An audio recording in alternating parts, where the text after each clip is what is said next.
నమస్కారం అండి. ఇప్పుడు మనం పిల్లల్లో తరచుగా వచ్చే జలుబు దగ్గు గురించి మాట్లాడుకుందాం. పిల్లల్లో వచ్చే జలుబు దగ్గు గురించి చాలామంది తల్లిదండ్రులు కంగారు పడుతూ ఉంటారు. సో ఈ జలుబు దగ్గు ఎందువల్ల వస్తుంది, దీని కారణాలు ఏంటి, మనం దీన్ని ఎట్లా ట్రీట్ చేయొచ్చు, వీటి గురించి మనం మాట్లాడుకుందాం. సాధారణంగా పిల్లల్లో వచ్చే జలుబు దగ్గు ముఖ్యంగా రెండు కారణాలు.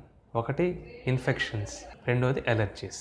ఇప్పుడు ఇన్ఫెక్షన్స్ సంగతికి వస్తే సాధారణంగా పిల్లలు చైల్డ్ కేర్ అంటే స్కూల్ లేదా నర్సరీ మొదలుపెట్టిన 1-2 సంవత్సరాల మనం ఎక్కువగా చూస్తూ ఉంటాం. ఇది జలుబు దగ్గు ఉన్న వేరే పిల్లల నుండి వీళ్ళకి వైరసెస్ సోకడం వల్ల వీళ్ళకి కూడా జలుబు దగ్గు వస్తూ ఉంటుంది. ఇంట్లో ఒక చైల్డ్కి ఈ వైరల్ ఇన్ఫెక్షన్ వస్తే మిగతా పిల్లలకి పెద్దలకు కూడా ఈ ఇన్ఫెక్షన్ సోకే ప్రమాదం ఉంది. రెండోది ఎలర్జీస్. ఈ ఎలర్జీస్ వల్ల కూడా ఈ జలుబు దగ్గు వస్తూ ఉంటుంది. ఎలర్జీస్ విషయానికి వస్తే ముఖ్యంగా మనం చూసేది డస్ట్ మైట్స్, అంటే ఈ ఇంట్లో మనకి ఈ దుప్పట్లోను, తలగడల్లోనూ, కార్పెట్స్లోనూ ఉండే సూక్ష్మ క్రిములు. ఇవి కాకుండా పోలెన్, పుప్పొడి, బొద్దింకలు, కుక్కలు, పిల్లులు మొదలైన ఎలర్జీస్ వల్ల కూడా ఈ జలుబు దగ్గు వస్తూ ఉంటుంది.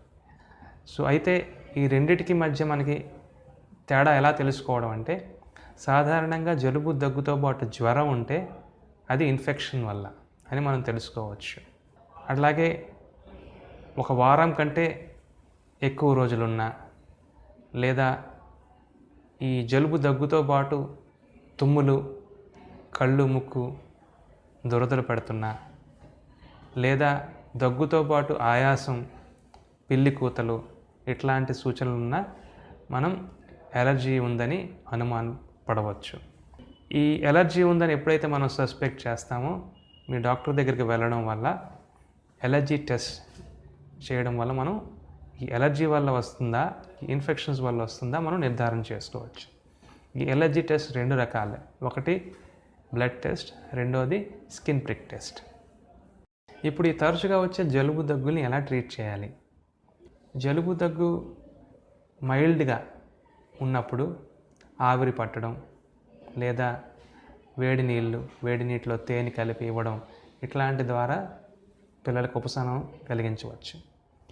ఈ జలుబు దగ్గు వల్ల పిల్లలకి ఎక్కువగా ఇబ్బంది కలిగితే మాత్రమే, అంటే ఊపిరి తీసుకోవడంలో కష్టం ఉన్నా, నిద్రపోవడంలో కష్టం ఉన్నా మాత్రమే మనం ఈ జలుబు దగ్గుకి మెడిసిన్స్ వాడాలి. సాధారణంగా మనం ఈ జలుబు దగ్గుకి అవసరం కంటే ఎక్కువగా మనం ఈ సిరప్స్ వాడడం చూస్తూ ఉంటాం. దీనివల్ల ఒక్కొక్కసారి మనకి ప్రమాదం కూడా కలిగే అవకాశం ఉంటుంది. ఉదాహరణకి ఈ జలుబది చిక్కబడి ఊపిరి తీసుకోవడానికి అడ్డం కలగడం, మగత కలగడం, ఈ మగత వల్ల సరిగ్గా నిద్ర పట్టకపోవడం, పొద్దున్నే లేవగానే ఫ్రెష్గా ఉండకపోవడం, ఒక్కొక్కసారి వాంతులు అవడం, ఇట్లాంటి సైడ్ ఎఫెక్ట్స్ ఉంటాయి. అందుకనే ఈ జలుబు దగ్గు సిరప్స్ అవసరం మేరకే వాడడం ఎంతైనా మంచిది.